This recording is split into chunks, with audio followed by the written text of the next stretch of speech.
नमस्कार, राम साहब, मैं रेणुका चौधरी और आप देख रहे हैं द इंडिया मूव्स। बीएमसी चुनाव में प्रचंड जीत के बाद क्या अब बीजेपी की नजर बंगाल विधानसभा चुनाव पर टिकी है? क्या बीजेपी बंगाल की कुर्सी पर कब्जा कर पाएगी? इन तमाम सवालों के बीच प्रधानमंत्री नरेंद्र मोदी पश्चिम बंगाल और असम के 2 दिवसीय दौरे पर पहुंचे हैं। इस दौरान पीएम मोदी ने देश की पहली वंदे भारत स्लीपर ट्रेन को हरी झंडी दिखाई। साथ ही देश के लिए कई बड़े इंफ्रास्ट्रक्चर प्रोजेक्टों का शुभारंभ और शिलान्यास किया है। वहीं अब इस दौरे को राजनीति के नजरिए से बहुत अहम भी माना जा रहा है, क्योंकि बंगाल और असम में आगामी चुनाव से पहले ये एक मजबूत संदेश की तरह है कि केंद्र सरकार यहाँ विकास के नाम पर कितनी सक्रिय है। आज पीएम मोदी पश्चिम बंगाल के मालदा रेलवे स्टेशन से हावड़ा और गुवाहाटी मार्ग पर देश की पहली वंदे भारत स्लीपर ट्रेन को हरी झंडी दिखाकर रवाना किया। ये ट्रेन हावड़ा से गुवाहाटी के बीच चलेगी। ये सिर्फ एक ट्रेन का उद्घाटन नहीं, बल्कि ये उस बड़ी योजना का हिस्सा है जिसमें लंबी दूरी की यात्रा को और अधिक आरामदायक, तेज और सुविधाजनक बनाया जा रहा है। साथ ही मालदा में एक भव्य समारोह के दौरान करीब 3,250 करोड़ रुपए से अधिक की लागत वाली रेल और सड़क परियोजनाओं की आधारशिला भी रखी गई है। वहीं पीएम मोदी ने कहा कि पश्चिम बंगाल से जुड़े कई विकास परियोजनाओं का लोकार्पण हुआ है। नई रेल सेवाएं पश्चिम बंगाल में मिलेगी। सुनिए वीडियो।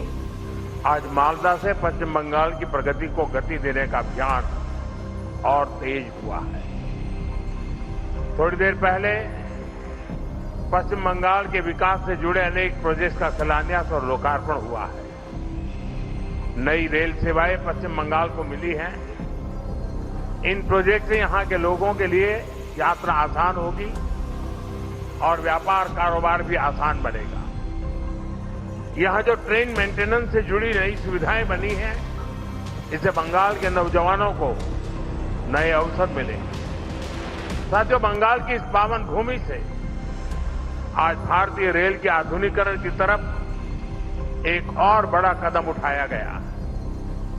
आज से भारत में वंदे भारत स्लीपर ट्रेनों की शुरुआत हो रही है। ये नई वंदे भारत स्लीपर ट्रेन देशवासियों के लंबे सफर को और आरामदायक बनाएगी, शानदार बनाएगी, यादगार बनाएगी।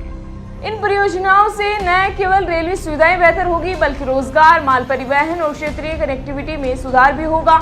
इस दौरान पीएम मोदी मालदा से वर्चुअल माध्यम से 4 अमृत भारत एक्सप्रेस ट्रेनों को हरी झंडी भी दिखाई है, जो क्षेत्र की एक बड़ी सुविधा भी साबित होगी। वहीं पीएम मोदी असम के गुवाहाटी पहुंचे हैं, जहां वे पारंपरिक बोडो सांस्कृतिक कार्यक्रम में शिरकत की है। अब राजनीतिक जानकारों का कहना है कि चुनाव से पहले प्रधानमंत्री नरेंद्र मोदी का ये 2 दिवसीय दौरा न केवल विकास परियोजनाओं की दृष्टि से बल्कि राजनीतिक रूप से भी बेहद अहम है। पीएम मोदी की ये दूसरी यात्रा बंगाल में भाजपा के चुनावी अभियान को और गति देने वाला भी साबित होगा। अब सवाल यही है कि बंगाल विधानसभा चुनाव में क्या बीजेपी बाजी मार पाएगी या नहीं, ये तो खैर वक्त ही बताएगा। फिलहाल इसी तरह की जानकारी के लिए बने रहिए हमारे साथ और देखते रहिए द इंडिया मूव्स। नमस्कार।